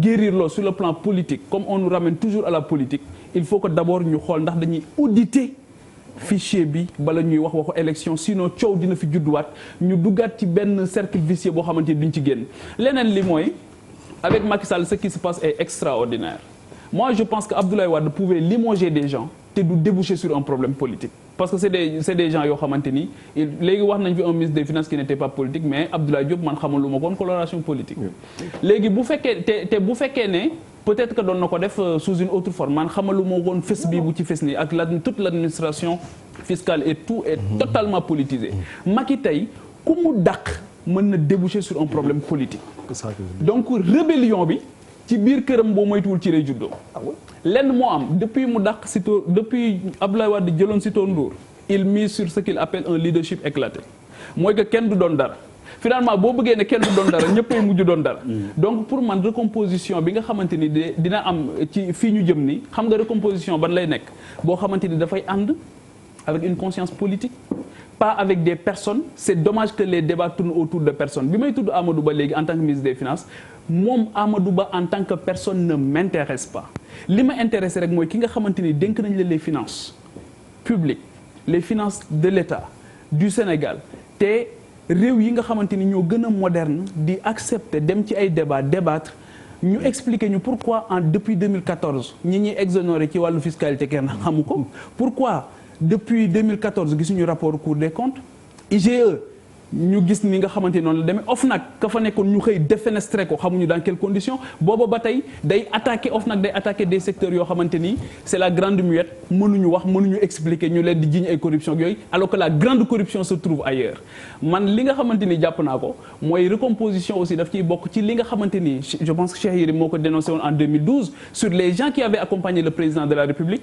ñii ñu naan 20 millions lañ leen di jox ñii ñu naan 4 millions lañ leen jox par mois ñii naan jox nañ ma jëluñu ma loolu aussi waratul am loolu aussi bu mu ñu topp ci Macky 2 c'est-à-dire que ñii ànd ak moom aussi waruñu leen di jox xaalis boo xamante ils ne servent rien à l'État du Sénégal parce que tout simplement à un moment donné ils se sont positionnés tax ñu changer train de vie changer seen njaboot quota yi dugg ci direction yeeg yooyu donc je pense que daal peut-être que waa ji dafa ils ont échoué parce qu'ils n'ont pas commencé par le rêve nañ ñu bàyyi ñu rêver mais li ñuy rêver mooy que ñu changer totalement de cap et de paradigme quoi. alors Lamane waxagoo ci recomposition bi ni ma wax ndax dafa war a nekk nit ñuy dem kese wala parti yi ni ñuy wax dañ leen war a toggaat leen d'une autre manière on a vu en Côte d'Ivoire par exemple à un moment naissance au RHDP bi nga xam ne dafa dajale ñi nga xam ne njabootu Houphouët la ñu woon ñi faroon fii far fële ñëw bokk benn say wala bu dee à l'exemple de la France qu'on aime bien prendre en exemple ay UNP Chirac bi mu ko jiitee parti bi ca dogal la soqee ko waaye nuñ ko toggaatee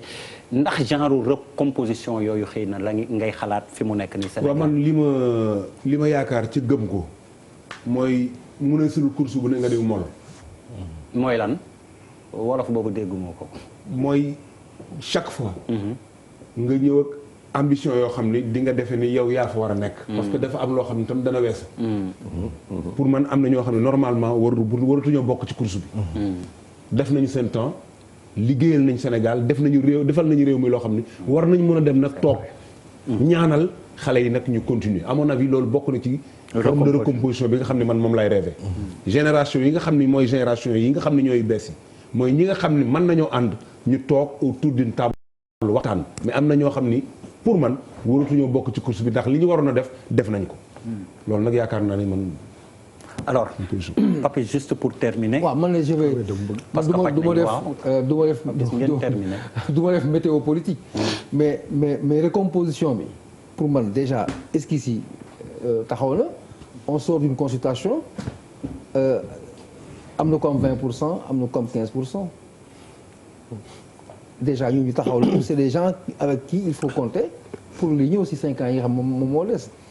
recomposition ou pas li ma gëm mooy politiciens yi ñoo war a changer seen démarche parce que les Sénégalais n'ont pas voté boo xoolee li ñu wax toujours par rapport au programme. je vais pas revenir sur la présidentielle.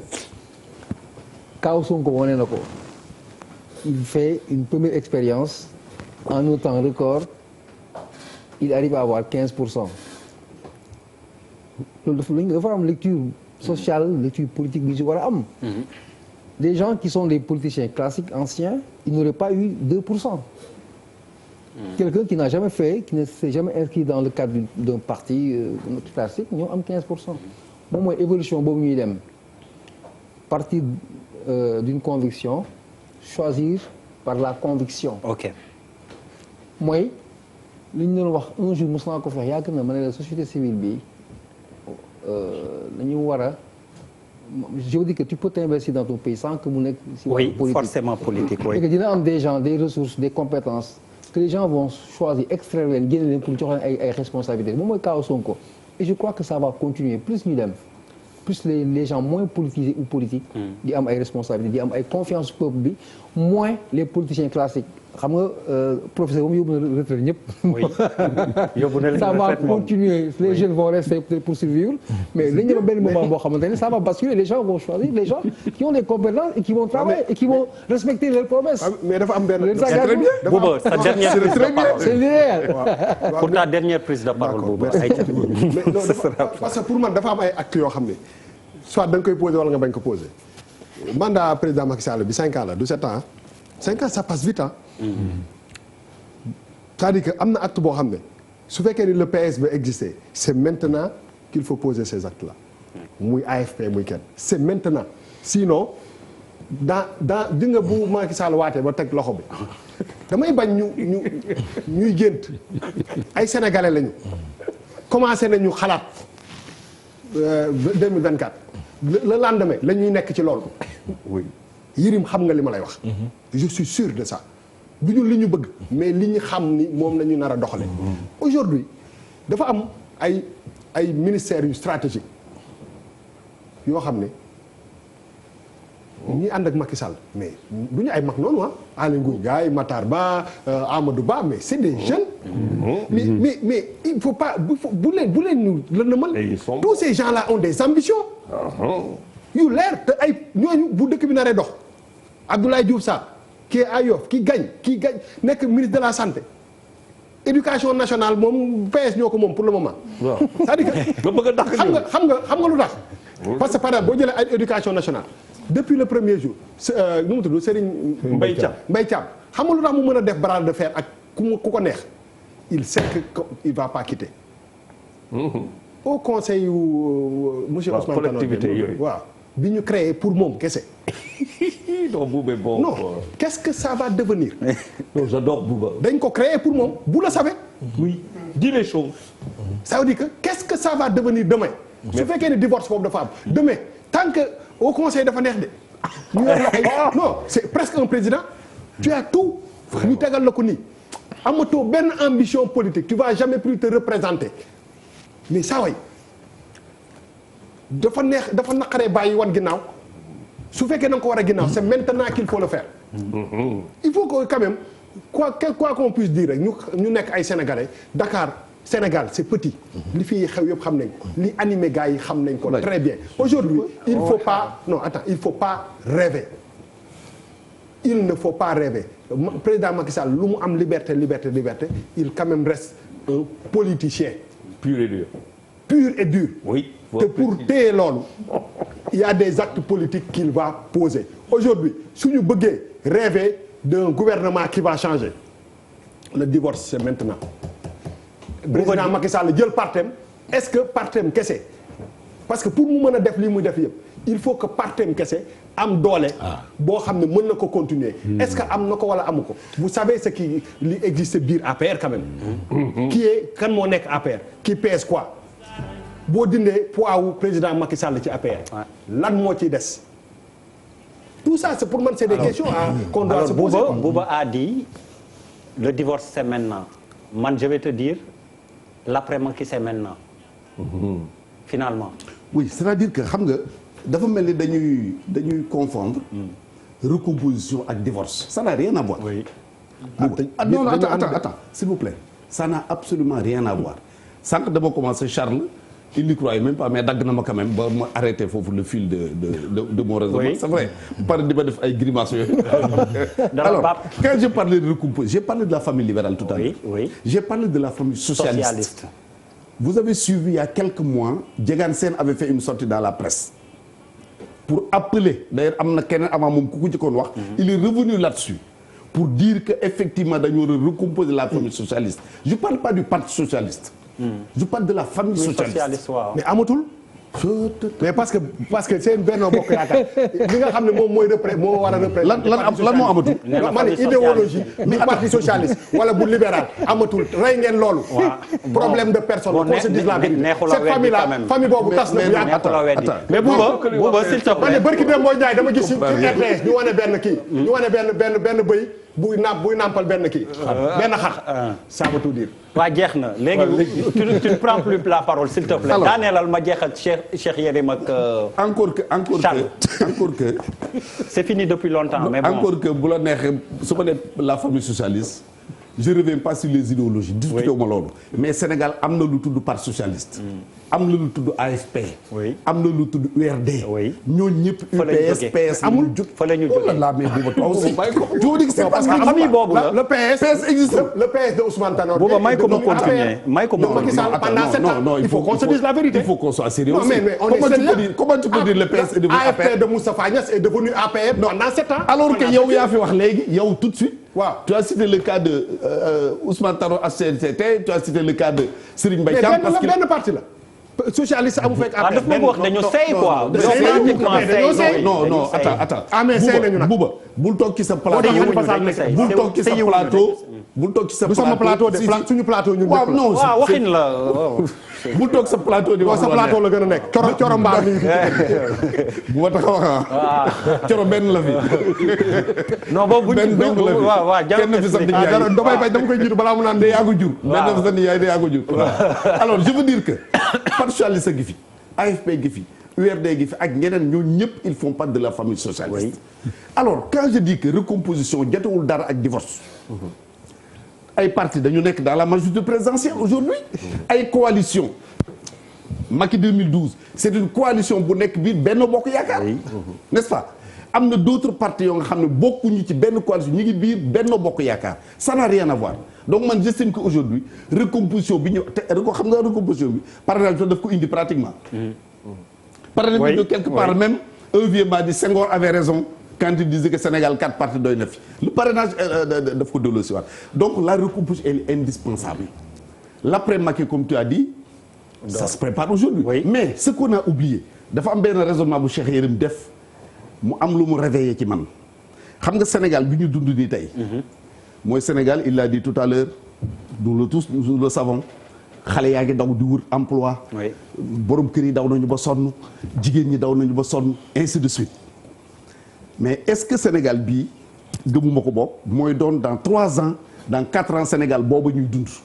gëm naa partout où j'ai été d'ailleurs je l'ai dit aux jeunes yi ma tas lépp dans le monde préparez-vous à rentrer au Sénégal bu ñu yàlla suturaalee comme ni ñu ko yaakaaree ñun ñëpp Sénégal bii ñëw dans 3 ans dans 4 ans dans 5 ans nekk un Sénégal vraiment prospère président bi fi nekk tey yàlla jaarale ko ci moom mu conduire ce pays ba mu egg ci prospérité boobu sa voix day compter double pour l'après Macky l'après Macky c'est maintenant Bouba dit le divorce c'est maintenant man l'après Macky non man maintenant. je pense qu'on est en plein dans l'ère Macky. Parce qu'on n'en a pas encore fini avec Macky Sall. Non c'est la vérité.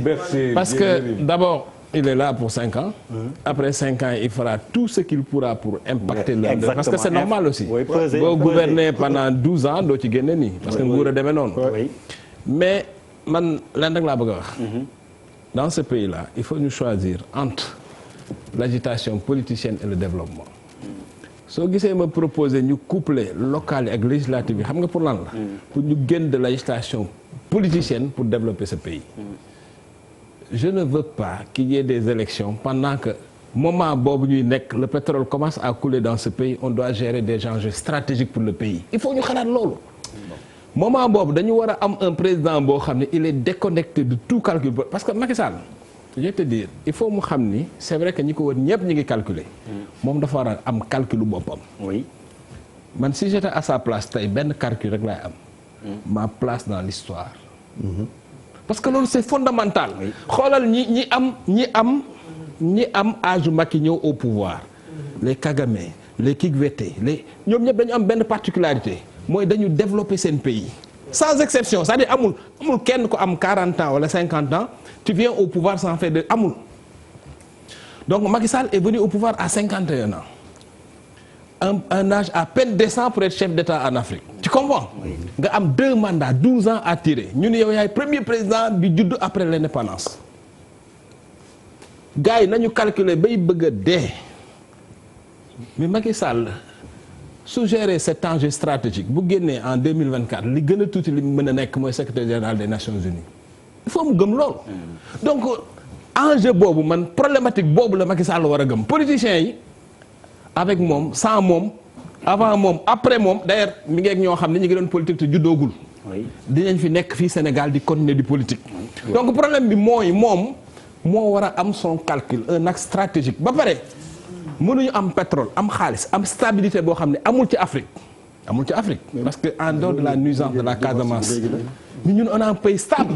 amuñu problème ethnique amuñu problème de santé parce que partout il y a des pays très prospères et Botswana que le sida a décimé puis on est presque à un sida 0 tu vois ce que je veux te dire amuñu on a une jeunesse qui est saine on a du soleil c'est important le soleil tu comprends on a une population jeune domaine boo jël ci àdduna bi il y a des Sénégalais parmi les meilleurs au monde waxuma Sénégal de c'est-à-dire domaine boo jël même sur l'énergie nucléaire moi je connais des Sénégalais qui sont à la NASA qui sont à Chino dans les centrales nucléaires en France donc moom amul excuse c'est-à-dire mënoo am un pays stable une population jeune tu as le soleil amul ressources humaines tu as la vallée de l'Anambé c'est-à-dire tu as tu as la possibilité de cultiver des centaines de milliers d'hectares ba pare nga am benn chance aussi bu ñu am fii mais les lutteurs là mais c'est une vraie chance pour le pays tu as 30 000 licenciés c'est-à-dire des gens forts yoo xam ne amatuñu combat non mais c'est vrai. Tu as de l'argent pour développer l'agriculture. Tu as de l'argent pour développer. Non. mais Bouba xaaral moom laay wax ni. Aujourd'hui on a de l'argent pour développer l'agriculture. On a des terres arables. On a 30 000 licenciés ñoo xam ils sont en bonne santé. Et ils demandent à avoir de l'argent. Non xaaral rek ma wax la. Tu organises ça, tu as tout de suite l'autosuffisance alimentaire. Tu comprends? Donc Macky Sall amatul excuse pour développer le pays. Il n'a plus d'excuse du tout. Ba pare il a 8 000 milliards qui l'attendent déjà, qui sont actés pour financer le PSE. Donc atu yooyu yëpp boo ko amee dans un pays boo xam ne tu tires devant 5 ans de stabilité mais da nga war a développer le pays. Macky Sall doit développer le pays et son calcul mooy ñëw nga au pouvoir à 51 ans te def nga 7 ans on t'a renouvelé la confiance leen rek la ko mën a fayee Sénégal faire les ruptures stratégiques attendues par ce pays là. C'est tout politiciens yi boo leen toppee ils vont faire leur beurre ils vont te yàqal sa liggéey. Mais der. boo paree c'est les premiers non xoolal boo paree danañ yàqal sa liggéey ba pare boo fi jógee c'est les premiers à transhumer dafa nag non seulement danañ yàqal sa liggéey mais boo fi jógee c'est les premiers à transhumer dem di la xas. s'il te plaît Charles. pour je suis désolé Papis. Bon, j'ai fait jeex na affaire bi jeex na bu une yàgg. chronique quand même aujourd'hui. Macky il a deux options. Ou c'est les ruptures ou c'est la politique et Bouba a totalement raison. Bouba tu fais du réalisme politique. Avec que Macky Sall ne peut pas être réélu nit ñi ànd ak moom mu ñëw tey scier blanche boobu ce n'est pas possible. Il ne peut pas commencer les ruptures aussi nañu waxante dëgg. Parce que tout simplement il y a des enjeux. On est dans le Macky, on n'est pas dans l'après-Macky. C'est se tromper que de penser que nous sommes dans l'après-Macky. On est dans le Macky. Et le Macky, ce n'est pas affaire boo xamante ne 2024 lay yem. C'est un projet qui va jusqu'au 2030. merci Charles. on passe oui dafa jeex. vraiment gis-gis.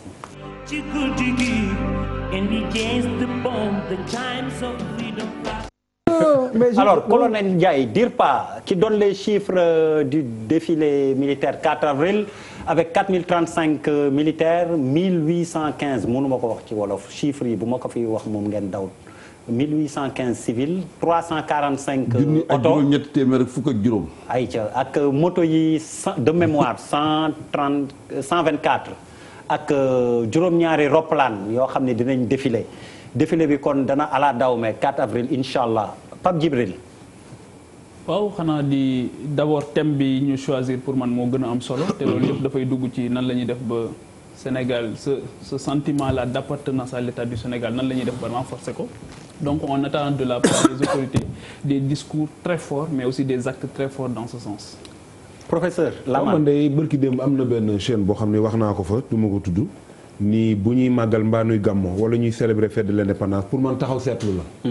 taxaw seetlu boobu nag war nañoo natt suñu bopp juróom fukki at ak nangam après indépendance war nañoo xool lan moo des ak lan la ñu war a def sur le plan culturel nag nee naa bërki dem am naa lu ma metti ndax ba léegi maa ngi dégg avenue wala rue Georges Pompidou maa ngi dégg toujours Graceland maa ngi dégg Charles de Gaulle te ñu yor suñuy nit ñoo xam ne fii yaakaar naa ne ñoom itam mérité nañ tey ñu tuddee leen. Papis Diaw.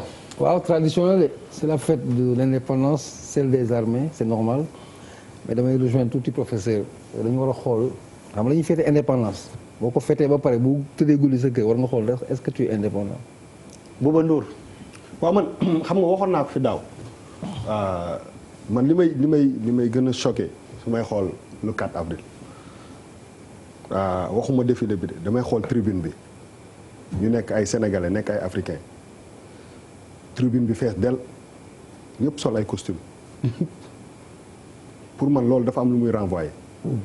jour bi ñu amee suñu indépendance man sama rêve bu dee xam naa ne président Macky Sall du ma dégg wala ñu ngi may dégg wax fa dëgg yàlla ci ñi ñu invité bu dee vraiment code vestimentaire bi imposé wuñ leen ne veste costume cravate nga dóor sa ñetti abdu bu baax ñu xam ni sénégalais lañu toog affaire bi am tuuti personnalité ñu gis que ni on est au Sénégal on est fier suñu indépendance la du ñu nekkuñu France nekkuñu fenn man bés bu ma amee loolu vraiment 4 avril bi dina ma neex trop donc bu dee daal loolu yóbbante la mën naa nekk bu dee daal grand yi ngeen xam ne yéen ñi nga xam ne yéen a jiitu yor réew mi ñu ne na leen invité monsieur le ministre bu dee da nga nar a toog jëlal sa ñetti abdu bu baax taw ku la xool ci àddina bi ne ça c'est le Sénégal ñoom ñooy célébrer seen indépendance parce que loolu pour man image bi si li muy renvoyer dafa am solo donc il faut vraiment quand même ci côté yooyu ñu def ci effort. gis-gis pour Serigne Mbacké Ndiaye ci yow laay dem directement daf leen di ëppal.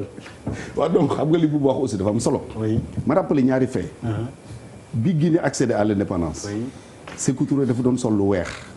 ñu di ko laaj lu tax mu ne kilifa ci réew.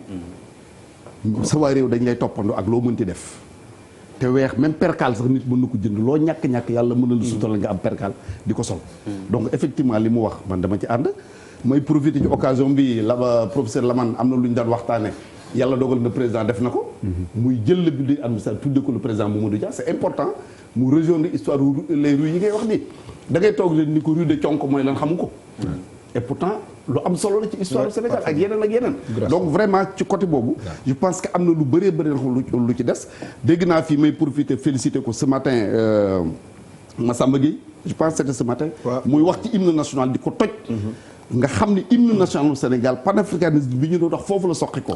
donc ça veut dire que ci wàllu éducation ci wàllu cosaan ci wàllu aada am na lu bëree bëree ba doon xam des nañu ci mais wax naa ko kenn tey bu di waxee tubaab def ay faute ngay ree su defee faute ay wolof ça ne te gêne pas ça ne te dérange pas. mais doo ko xam sax. ah mais voilà donc il y a du travail à faire. alors que tubaab yi dañuy dafay faute. du maa ngi nii chiffres yi en. waaw jéemuma ci dugg. non pour te renforcer. ma ne ko maa ngi nii chiffres yi en wolof jéemuma ci dugg. Cheikh Yérim gis-gis. waaw man dama jàpp ne indépendance dañ ci war a def alal def ko fête bu rëy. parce que réew day am ay symbole te état ak nguur ak réew ak république yëpp rituel la symbole la te bis boobu mooy bis bi ñu moomee suñu bopp. dañ cee war a def moyens yu rëy mais dañ cee war a profiter aussi pour expliquer nit ñi lan mooy Sénégal ak lan mooy sensu Sénégal ak bokk ci Sénégal mooy lan. alors Charles Faye. waaw bu leen sol bubu si gradin yi parce que du point de vue sécuritaire bii baax na mais ñetti bubu doo mën a bouger c'est la grande catastrophe en termes de déplacement c'est une grande catastrophe. mais mu def c'est un spécialiste de la sécurité. non yow c'est moi qui ai la parole c'est pas. oui bàyyi ko mu des fois tamit da ngay waaru. non bu leen sol grand bubu parce que doo mën a bouger et en sécurité. bouger pour faire boo leen nekk kii di fa problème bu rëy la bii lu mu sol ni baax na par contre. beneen affaire oui kooku c'est terme sécurité loolu solo beneen affaire boo xamante ne am na solo c'est que il nous faut des rails qui vont jusqu'au nord il nous faut des rails qui vont jusqu'à Kaay il nous faut des rails qui vont jusqu'à Bakel pour le transport de nos troupes on a du pétrole et du gaz il nous faut des camps mais de véritables camps à nos frontières parce que fu ñu jëm ak lu ma gis ñu xew faaw nga pare. Malal man damay dem seetaani ma ak sama njaboot. fekkee affaire yi. nettali sama doom yi ne leen lii ak lii moo ko waral c'est ça qui doit être le devoir de tout un chacun d'entre nous parce que le civisme on doit l'enseigner à partir de la maison. ngeen ni ci mbedd mi ñu dem ci. foofu ma yokkal ko ni ko am na expression boo xam ni bis bu nekk ma dégg ko ci Sénégal muy dañ naan da ngay gëm sa bopp. ñun day ca Kajoor nit bu gëmee boppam bu yàggee gis boppam. ca boo gisee sa bopp lépp day taxaw. nit day xam boppam. ko ci bar ma def ne xamal sa bopp. gis-gis bi si topp Pierre Da Silva alors c'est Bruno Le Maire ni ma ko doon waxee sànq gane si Sénégal le Sénégal est le visage de l'Afrique qui réussit. Cheikh Yérim loo gis ci li mu wax nii. non lii diplomatie la. le visage de l'Afrique qui réussit aujourd'hui c'est le Rwanda c'est les Seychelles et cetera. bu nee sur le plan de la démocratie oui. mais réussite man ni ma ko tuddee vraiment pour man c'est la réussite économique te loolu dafa des. bon lii waxu diplomate la. mais encouragement la en même temps. d'accord c'est-à-dire waxu diplomate la. mais xam nga Afrique dañu subir 400 années yoo xamante ni esclavage la. après ñu ñëw 250 yoo xamante ni colonialisme la. phase bu njëkk bi. ay pacotille lañ doon ñu naxeeg yooyu. phase bi ci topp nag. ñu ñëw ci médaille le billet nègre et la médaille phase bi ñu toll nag concept lañ ñu jox ñuy ronger rek ay OMD ay visage de l'Afrique c'est pas à lui de nous le dire ñun dinañ ko yëg bés bu ñu c'est-à-dire ils sont pas les arbitres ils sont pas les meilleurs arbitres de ce que nous faisons ñun ressenti bi ñun ñoo ko yëg moom il n'a qu'à aller s'occuper des gilets jaunes. professeur Lamane ndam la pour man. bu leen neexee nag ñoom nan wax lu leen neex waaye ñun ñu xam suñu bopp. bu ñu ko xamee du wàññi dara. alors monsieur le ministre. mais li muy wax ñun ñoo ko gën a xam. lii ñoo ko gën a xam. xam nga kii dafa ni des na. des na kii nee na des na waaye ay jéego gi am na. Charles Faye. les tubaab n'ont jamais été autant présents chez nous boo xoolee daal jël nañ lépp. Papis Diaw. mais li mu wax ni c'est une cohérence ils voient les résultats de leur investissement. et de leur implantation au niveau du Sénégal. donc c'est leur réussite ñoom. ñoom seen bopp parce que dañ ci bokk. parce que ñoom moom moo yor. comme France. moo yor ndox ba. waaw boo xoolee fii Sénégal li fiy génn di dugg ci koomu France. moom mu yor koomu France. moo tax réussir xam na ko alors Malal c'est facile c'est pas compliqué. waaw gan bu kontaan la rek. gan bu kontaan. kontaan na de. Bouba Ndour. waaw diplomatie la de comme ni wax maintenant moo ñu indi ci thème bu njëkk bi rek ñoom ñi ñoo jëlee Kadhafi fële de ba indi ñu Guuta Mari gi donc ça dépend li ñuy wax yëpp dafay des fois du méngoo ak yenn actes yuy posé alors gis-gis bu mujj bi Pierre Da Silva gis-gis bu mujj bi football la Mbaye Niang ci Coupe d'Afrique bi ñu dëgmal on doit se faire respecter mi ngi ko waxee ci journal sportif record bu tey on doit se faire respecter mais dafa li mu ci yokk mooy pour mën a gagner Coupe d'Afrique ci terrain bi. ñu def li ñu war ba ñëpp respecter leen ba pare enfin ñu gagner en Égypte Coupe d'Afrique. Bouba Ndour ay ca jëlal. parce que damay bay Charles jiitu ma. yow xobe nga bëgg football. vraiment boo xoolee suñu équipe bi ñu teg ñu nekk Sénégal 15 millions vraiment d'habitants nga gis Sadio Mané Kalidou Koulibaly Mbaye Niang Idrissa Gana Gueye pour ne citer que Wagué tout ça ni ñu yóbbu ci terrain football pas rugby c'est-à-dire que honnêtement il y a des efforts à faire parce que en fait bu ñu ñëwee fii xaw ma lu ñuy def waaye du football parce que du ñu nekkuñu mettre ballon bi tu prends le ballon nga dóor ko fii xamuloo ndax ñaata rebond lay egg. wax fa dëgg yàlla bu dee benn challenge am nañ ko waaw football dafa bëri doole. football dafa bokk peut-être que ci li nga xam ne dina régler lu bëri ci réew mi. président Macky Sall bu waatee ba pare am na benn challenge boo xam ne moi je veux voir Sadio Mané mu bërëng bal bi ma fier que ni Sadio Mané nii respecté naa ko. parce que keroog bi may seetaan deuxième match bi je me suis dit écoute le gars il est en quart de finale de la Ligue des Champions moo jël paie championnat Angleterre. ah di daw ballon d'or africain. meilleur buteur aussi. meilleur buteur pour benn affaire bu ndaw nga yàq carrière am. support de famille lépp te bu boobaa après nga doog ko xas. parce que tout simplement yaa man su ma doon footballeur nga teg ma ci kii boobu am na sama bopp ma la gën a loo bëgg-bëgg Sénégal bés boo fi amee yenn blessures yi sa njaboot a ci sonn ces gens là ils valent des milliards et des milliards il faut que ñu def loolu. protéger leen vraiment su gars yi footballé bu ñu ñëwee fii. booy dañuy bàyyi jël seen risque jël seen avion ñëw fii pour def leen il faut que ñu respecter leen. respecter Sénégal tey jii yeneen pays africains yu bëri dañ ñuy reetaan bu ma xoolee matchu Cameroun yee nga xam ne Paul Biya ma nga fa ba àddina sosoo ba léegi sax am nañ terrain yu baax il faut que ñu régler mënuñu am TR buy daw te mu am équipe nationale mënu am benn football bal boo équipe terrain boo xam ne mën na ci bërëng benn bal muy dem c'est pas possible il faut que ñu jàppale ñu. Mbaye Niang ba nee na équipe yi ñu dem nar a football ak ñoom ca Égypte il faut qu'il se fasse respecter pour ñu gagner Coupe d'Afrique enfin. damay jox benn anecdote rek en 94 mondial aux États-Unis avec l'Allemagne ak Beckenbauer avant ñuy dem ci Coupe du monde bi. avant ñuy dem. on va aller gagner. Oui. Formel. Ça veut tout dire. On se fait pas respecter. On impose le respect. On impose le respect. C'est pas de la théorie, c'est un état d'esprit, c'est un comportement, c'est du pragmatisme sur le terrain. Compétition ñu koy gagner dafa am xam nga gars yi ñu ngi gis parfois rek équipe 11 bi génn quoi quand ils sortent du tunnel nga gis kii brassard bi yi taxaw mais paramètres yi ëmb équipe pour buy gagner. ba mu yegg si foofu dafa bari ba ci li gën a élémentaire les gens n'en parlent pas même l'alimentation. l'équipe bi docteur bi. l'environnement c'est hyper important pour équipe. phase bi ngay gis rek mooy 11 bi arbitre prip ñu départ. il y a tout un monde tout un travail derrière loolu yëpp il faut le cumuler pour nga mën a gagner. la France qui a gagné la coupe du monde je crois que dañ ko improviser. ils se sont mis dans les conditions pour gagner une coupe du monde ils l'ont gagné. Allez Charles. C'est des règles, c'est des lois. L'autre sportif du plateau. Charles waxal yow tamit. Tu me respectes oui ou non? Président maa ngi la naan monsieur le ministre bismillah. xam nga li Mbaye Niang wax nii. pour man état d'esprit bi nekk ci groupe bi moom la génne. parce que dañ ko wane keroog seen match bi contre le Mali. Ils ont dit aux Maliens on vous oblige à nous respecter. Oui. loolu pour man c'est important. maintenant beneen condition bi ma jàpp ne war nañ ko réunir. mooy xam nga fii ñu jëm dans 2 mois dañ koy fàtte ci la Coupe d'Afrique bi. Oui. fédération bi kenn mënatu ko changer.